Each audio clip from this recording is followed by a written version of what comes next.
Assalamualaikum warahmatullahi wabarakatuh. Perkenalkan, nama saya Nanda Julia Astika, Prodi Akuntansi Syariah kelas 1A.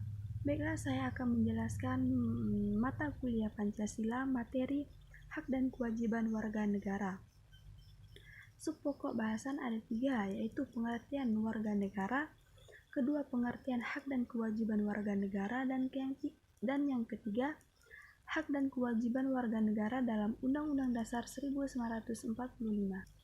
Selanjutnya, pengertian warga negara.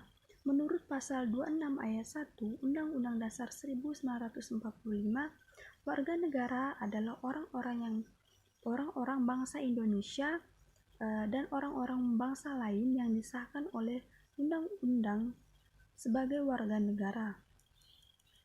Kewajiban asasi adalah kewajiban dasar yang harus dijalankan oleh seseorang dalam kaitannya dengan kepentingan dirinya sendiri, alam semesta, masyarakat, bangsa, negara, maupun kedudukannya sebagai makhluk Tuhan.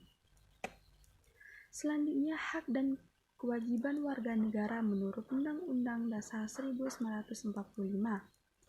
A. Hak warga negara.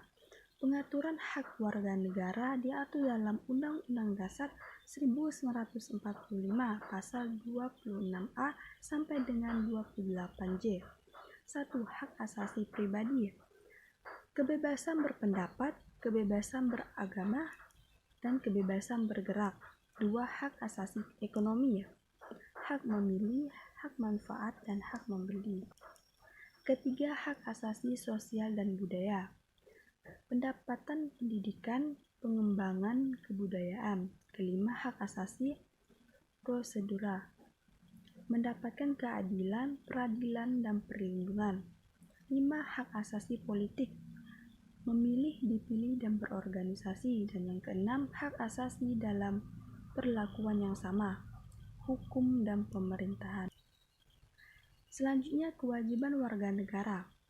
Pengaturan kewajiban warga negara diatur dalam Undang-Undang Dasar 1945, pasal 27, 28, 30, dan 31, yaitu membayar pajak, menjunjung hukum dan pemerintahan, menghormati HAM orang lain, tunduk kepada ketetapan undang-undang, ikut serta dalam usaha pertahanan dan keamanan negara, melaksanakan sistem pertahanan dan keamanan rakyat semesta, mengikuti pendidikan dasar dan tata negara kepada.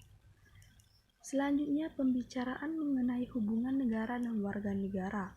Apakah negara yang melayani warga negara atau sebaliknya dapat merujuk pandangan para pemikir. Menurut kaum pluralis, masyarakat yang mendahului dan menciptakan negara.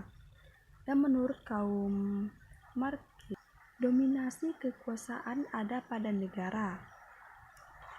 Dan yang terakhir, menurut kaum sintesis, menyatukan dua pandangan di atas kata kunci struktur atau negara untuk teori Marxis dan agama atau warga negara untuk teori pluralis. Negara dan warga negara saling mempengaruhi. Sekian presentasi dari saya. Kurang lebihnya saya mohon maaf. Wassalamualaikum warahmatullahi wabarakatuh.